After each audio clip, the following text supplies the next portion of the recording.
In this video, I am going to provide a review of the Poverty Programming Trap Part 2 by Myron Golden on YouTube.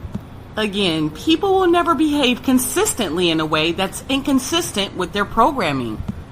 But here's what's interesting. Back in the late 80s, the 8086 computer and the 8088s had floppy drives. So when the computer came out with a new operating system, and I remember my aunt working as a programmer for UPS, having to uninstall the old operating system, which typically took a few hours. Then you had to continuously replace the floppy disks, take one out, put one in, and it took a long time to reprogram the operating system back in the day. When they make new software, the new software won't run on the old operating system. To ensure to keep putting the disk in so you could use your computer the next day. It took a long time back then to uninstall an operating system and reinstall a new one. It takes a long time for most people to uninstall their failed operating system and install a successful operating system. You have to stay plugged into information and content that is reprogramming you, hence Detroit chatgpt revolution. Because eventually, here's what's going to happen.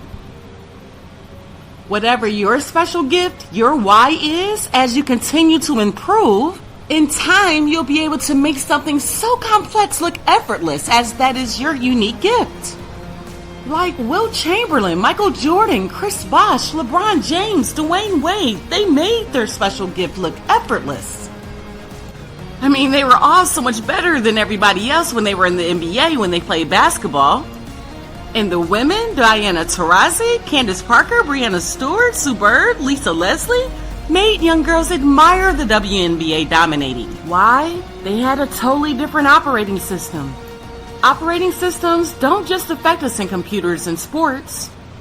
Operating systems affect our finances. Operating systems affect our businesses. Operating systems affect our relationships. Operating systems affect our travel. Operating systems affect every aspect of our lives. What happens is we resist because it's uncomfortable to uninstall that old programming that you know why. It's uncomfortable to uninstall your first love or what grandma's remedy was. It's uncomfortable because mom or dad gave it to me. It's uncomfortable because my siblings gave it to me. My cousins, my aunts, my uncles, my teachers, my coaches, my employers, and my pastor gave it to me. We all have this programming that's not serving us and not giving us the ability to serve anybody else. But it's funny, the people who are failing miserably are making it look effortless. They don't wake up and say, I'm going to mess up my life today. It's just all the moves they make that day just mess up the whole day. Why? It's their programming. Hopefully you received some value in the review of the Poverty Programming Trap Part 2. Stay tuned for Poverty Programming Trap Part 3.